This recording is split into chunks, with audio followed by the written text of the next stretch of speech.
Bagaimana hubungan tidur dengan kejadian stroke?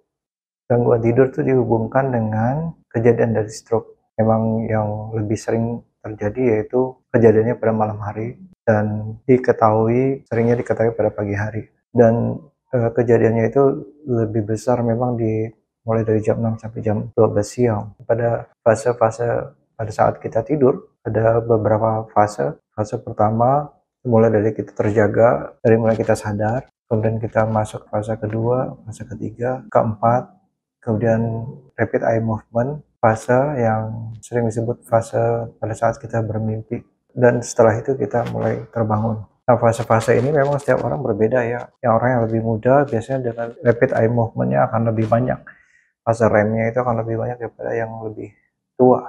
Nah, pada fase-fase 1, 2, 3, 4 memang kita mengalami penurunan tekanan darah, penurunan tensi, kemudian pada fase REM itu lebih rileks, parasimpatetik, tapi kalau dari gelombang otaknya dia ada lonjakan-lonjakan simpatetik seperti pada saat kita sedang bangun. Jadi memang pada saat itu fase-fase bermimpi. Hanya lonjakan-lonjakan itu untuk sebagian orang yang punya riwayat hipertensi, jadi membuat tensi jadi naik. Jadi harusnya turun, mulai stabil, kemudian tiba-tiba naik. Hubungannya dengan pada pagi hari setelah kita bangun, mulai syaraf ya, kortisol, epinefrin menyebabkan kejadian stroke itu justru di pagi hari. Makanya tidur itu penting sekali. Kecukupan tidur itu sangat penting, apalagi kalau kita hipertensi. Dan dihubungkan dengan keluhan kalau pagi masih ngantuk sekali. Bahkan tiba-tiba perubahan sirkadian atau perubahan pola tidur, biasanya ngantuk sekali malam, ini justru siang yang sangat mengantuk. Maksudnya kita itu, kenapa saya ngantuk pagi, kenapa saya ngantuk siang, itu sebenarnya sinyal dari tubuh bahwa kita overstress, kurang tidur malam hari. Apa yang kita lakukan ya kita ikutin, jangan malah aktivitas atau olahraga pada saat kita sangat merasa benar-benar nggak semangat, ngantuk gitu ya. Jadi kita ikutin, tapi malamnya harus perbaiki. Tidur malamnya tidak bisa digantikan dengan tidur siang. Tidak bisa digantikan fungsi dari tidur malam itu ke tidur siang.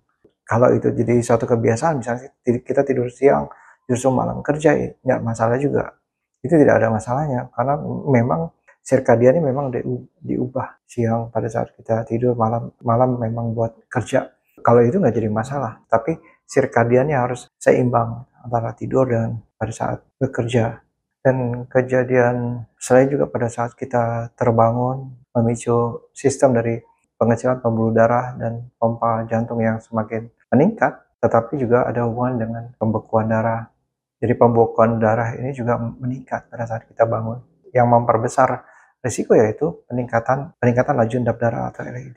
Kekentalan darah itu juga menjadi faktor risiko. Apa penyebabnya kekentalan darah ini? Karena ada peradangan di tubuh. Jadi kita mesti lihat apakah karena kita problem di sirkadian tadi, masalah di tidurnya, atau kita memang ada obesitas, ada diabetes.